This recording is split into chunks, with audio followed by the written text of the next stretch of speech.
दिया था, बचाओ बचाओ, लोगों को मारना शुरू कर दिया था। ऐसा ही एक किस्सा हुआ मोहन नगर के तालाब में, जहाँ महिलाएं कपड़े धो रही थी और कुछ लोग तालाब में तैरकर मस्ती कर रहे थे। तभी अचानक एक क्रोकोडाइल तालाब में आ जाता है और एक आदमी को पकड़कर पानी के नीचे लेके चला जाता है। सभी लोग बहुत घबरा जाते हैं और पानी से बाहर निकल आते हैं। थोड़ी देर बाद उस आदमी की डेड बॉडी पानी के ऊपर आ जाती है। डिटेक्टिव मेहुल केस को सॉल्व करने के लिए वहां पहुंच जाता है। मेहुल डेड बॉडी को पानी से बाहर निकालता है और वहां मौजूद लोगों से पूछताछ करता है। तो लोग मेहुल को बताते हैं कि अचानक पानी के अंदर एक क्रोकोडाइल आ गया और उसने उस आदमी को मार दिया। डेड बॉडी देखकर मेहुल को लोगों की बात पर डाउट होता है, जरूर यहाँ पे कुछ बहुत बड़ी गड़बड़ है। क्यों लॉजिकल आर्मी? मेहुल को उन लोगों की बात पे डाउट क्यों होता है और ऐसा क्यों लगता है कि यहाँ कोई बहुत बड़ी गड़बड़ है? सोचिए सोचिए।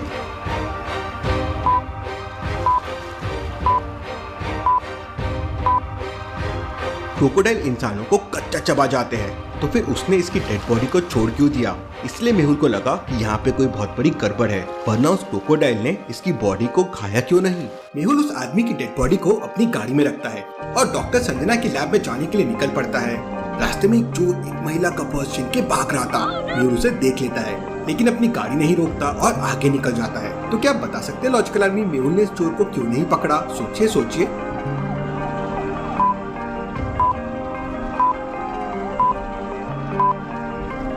ध्यान से देखिए, चोर के पीछे बाइक पर दो पुलिस वाले आ रहे हैं। इसलिए मेहुल ने सोचा वो चोर तो पैदल है और पुलिस वाले बाइक पे आ रहे हैं, मतलब पुलिस उसे बड़ी आसानी से पकड़ लेगी। मुझे यहाँ टाइम खराब नहीं करना चाहिए, इससे डेंजरस केस वो क्रोकोडाइल वाला है। मेहुल डॉक्टर संजना की लैब पे पहुंच जाता है।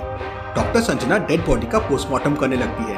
तभी मेहुल के पास एक और कॉल आता है कि शहर के एक दूसरे तालाब में ठीक इसी तरह से एक क्रोकोडाइल ने एक बच्चे को मार डाला है। मेहुल तुरंत अपनी गाड़ी से वहां पहुंच जाता है। बच्चे की डेड बॉडी तालाब के किनारे पड़ी हुई थी। उस बच्चे की डेड बॉडी देखकर मेहुल फिर हैरान रह जाता है। तो क्या आप बता सकते हैं मेहुल ने ऐसा क्या देखा जिससे वो एकदम हैरान हो गया? सोचिए सोचिए।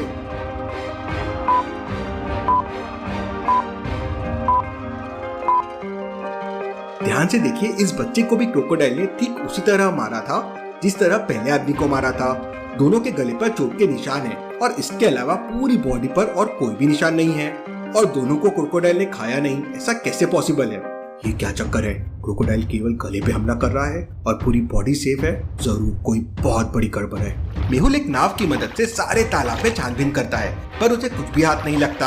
यहाँ भी कोई भी क्रोकोडाइल नहीं दिख रहा है। क्रोकोडाइल कहाँ चला गया? Interesting, very very interesting. तभी मेहुल के पास डॉक्टर संजना का कॉल आता है और वो मेहुल को बताती है कि क्रोकोडाइल ने अपने दांतों से उस आदमी के गले को दबाया है, लेकिन क्रोकोडाइल की लार में जो बैक्टीरिया पाए जाते हैं वो बैक्टीरिया उस आदमी की बॉडी पर कहीं भी नहीं है। भला ये कैसे संभव है? अगर क्रोकोडाइल ने उस आदमी के गले को चबाया होगा तो उसके मुंह के बैक्टीरिया उस आदमी के गले पर जरूर होना चाहिए। मेरे तो कुछ समझ में नहीं आ रहा है। तभी मेहुल के पास एक और कॉल आता है कि शहर की सबसे बड़ी झील में कुछ क्रोकोडाइल घुस आए हैं और उन्होंने एक आदमी को मार डाला है।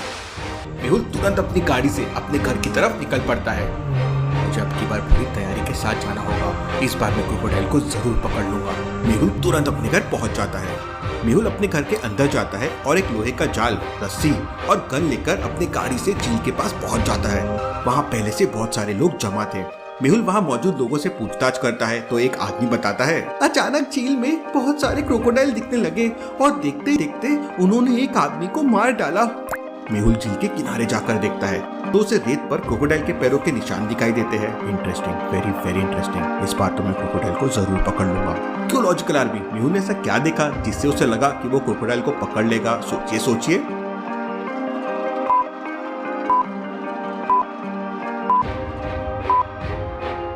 ध्यान से देखिए, झील के किनारे 3 क्रोकोडाइल्स के आने के निशान हैं, लेकिन सिर्फ 2 क्रोकोडाइल के ही जाने के निशान हैं। इसका मतलब एक क्रोकोडाइल अभी भी झील के अंदर है। मेहुल तुरंत कॉल करके रेस्क्यू टीम को वहां बुला लेता है और मेहुल टीम के साथ मिलकर उस क्रोकोडाइल को पकड़ने में जुट जाता है। थोड़ी देर बाद वो क्रोकोडाइल जाल में फंस जाता है। रेस्क्यू टीम का एक मेंबर जैसे ही उस क्रोकोडाइल के पास जाता है, वो क्रोकोडाइल उसका पैर पकड़ लेता है। उस आदमी की जान बचाने के लिए मजबूरी में मेहुल को गोली चलानी पड़ती है। जैसे उस क्रोकोडाइल को गोली लगती है, मेहुल और रेस्क्यू टीम के सारे लोग हैरान रह जाते हैं। तो क्या आप बता सकते हैं लॉजिकल आर्मी, ऐसा क्या देख लिया जो सब हैरान हो गए? सोचिए सोचिए।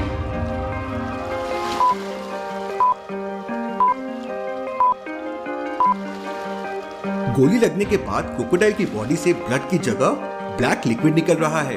और तभी अचानक क्रोकोडाइल की बॉडी में शॉर्ट सर्किट हो जाता है और आग लग जाती है। रेस्क्यू टीम के सारे मेंबर तुरंत पानी डालकर आग को बुझा देते हैं।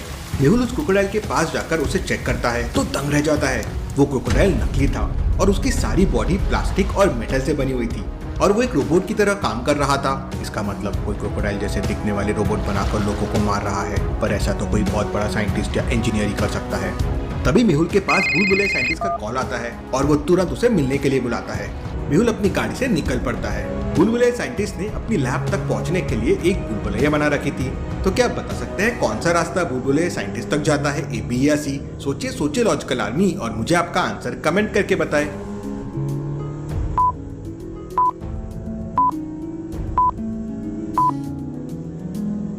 बी वाला रास्ता साइंटिस्ट तक जाता है कुछ इस तरह से। मेहुल रास्ता भी लेता है और साइंटिस्ट की लैब में पहुंच जाता है। साइंटिस्ट मेहुल से कहता है, मेहुल, मैंने एक क्रोकोडाइल जैसे दिखने वाला रोबोट बनाया था जो चोरी हो गया है। मुझे अपनी लैब के 3 लोगों पर डाउट है, आशीष, प्रशांत और गरिमा। मेहुल उन तीनों से पूछताछ करता है तो आशीष कहता है, सर मैं तो उस समय सोडियम धातु पर रिसर्च कर रहा था और मुझे सोडियम को कट करना था, इसलिए मेटल कटर लेने बाहर चला गया था। प्रशांत कहता है, सर मेरे थर्मोमीटर का मर्क्यूरी नीचे गिर गया था, इसलिए मैं उसमें मर्क्यूरी डाल रहा था। और गरिमा कहती है, सर मैं तो उस समय साइंटिस्ट के साथ रिसर्च कर रही थी और केवल 2 मिनट के लिए ही बाथरूम गई थी, मुझे चोरी के बारे में कुछ नहीं पता है। लेकिन मेहुल समझ जाता है तीनों में कौन झूठ बोल रहा है। तो क्या आप बता सकते हैं कौन झूठ बोल रहा है? सोचिए लॉजिकल आर्मी।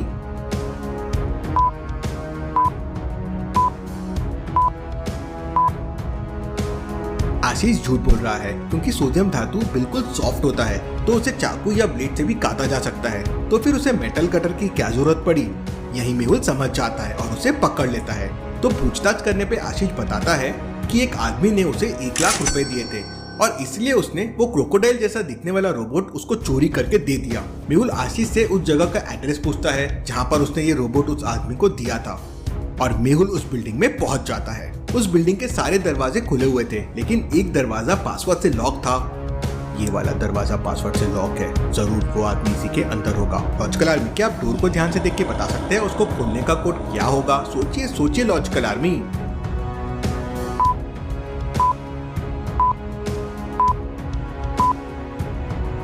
ब्लू का पहला लेटर है बी और बी अल्फाबेट में दूसरे नंबर पर आता है। डार्क का पहला लेटर है डी और वो अल्फाबेट्स में चौथे नंबर पे आता है। ग्रीन का पहला लेटर है जी और वो 7वें नंबर पे आता है। तो येलो का पहला लेटर है वाई और वो 25th नंबर पर आता है, इसलिए कोड हो जाएगा 25। मेहुल कोड 25 प्रेस करता है तो दरवाजा खुल जाता है। मेहुल देखता है कि अंदर वो आदमी भूल-भुलैया साइंटिस्ट की टेक्निक से दूसरे क्रोकोडाइल रोबोट बना रहा था। मेहुल उसे पकड़ लेता है, तुमने अब तक कितने क्रोकोडाइल रोबोट बना लिए हैं और तुम ये सब क्यों कर रहे हो? तब वो आदमी कहता है, मैं एक साइंटिस्ट बनना चाहता था लेकिन सभी को लगता था कि मैं साइंटिस्ट नहीं बन सकता हूँ, इसलिए मैं सारी दुनिया को दिखा दूंगा कि मैं क्या कर सकता हूँ। मेहुल उसे एक जोरदार पंच मारता है और कहता है, अपने नॉलेज और स्किल को तुमने सही जगह यूज करना चाहिए था, पर तुमने कई लोगों को मार डाला। अब जल्दी से बताओ बाकी के क्रोकोडाइल रोबोट कहाँ पर है? तब वो आदमी बताता है कि 2 क्रोकोडाइल रोबोट उसने जंगल में छोड़ दिए हैं और एक क्रोकोडाइल रोबोट शहर के तालाब के अंदर है। मुझे सबसे पहले तालाब में जाके क्रोकोडाइल रोबोट को खत्म करना होगा, इससे पहले कि वो किसी की जान ले ले। मेहुल तालाब के किनारे पहुंच जाता है लेकिन तालाब के किनारे पर 4 क्रोकोडाइल्स बैठे हुए थे। मेहुल कंफ्यूज हो जाता है कि चारों में से कौन सा क्रोकोडाइल नकली है। लॉजिकल आर्मी, क्या आप ABCD को देख के बता सकते हैं कौन सा क्रोकोडाइल नकली हो सकता है? सोचिए लॉजिकल आर्मी।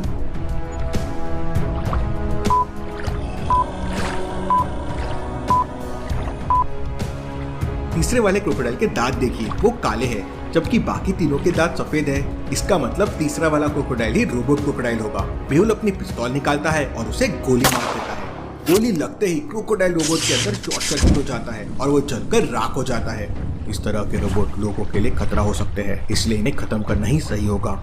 इसके बाद मेहुल बाकी के 2 क्रोकोडाइल रोबोट को पकड़ने के लिए रेस्क्यू टीम के साथ जंगल में पहुंच जाता है। सबसे पहले मेहुल को 2 क्रोकोडाइल्स दिखाई देते हैं लेकिन दोनों के मुंह बंद थे, इसलिए मेहुल उनके दांत नहीं देख पा रहा था। मेहुल अपने बैग से एक मांस का टुकड़ा निकालता है और क्रोकोडाइल्स की तरफ फेंक देता है। दूसरा वाला क्रोकोडाइल झपट कर मांस के टुकड़े को खा लेता है जबकि पहला वाला क्रोकोडाइल अपनी जगह से हिलता नहीं। मेहुल समझ जाता है कि ये एक रोबोट है। मेहुल उसे गोली मार देता है। तब तक रेस्क्यू टीम दूसरे वाले क्रोकोडाइल रोबोट को भी ढूंढ लेती है और उसे भी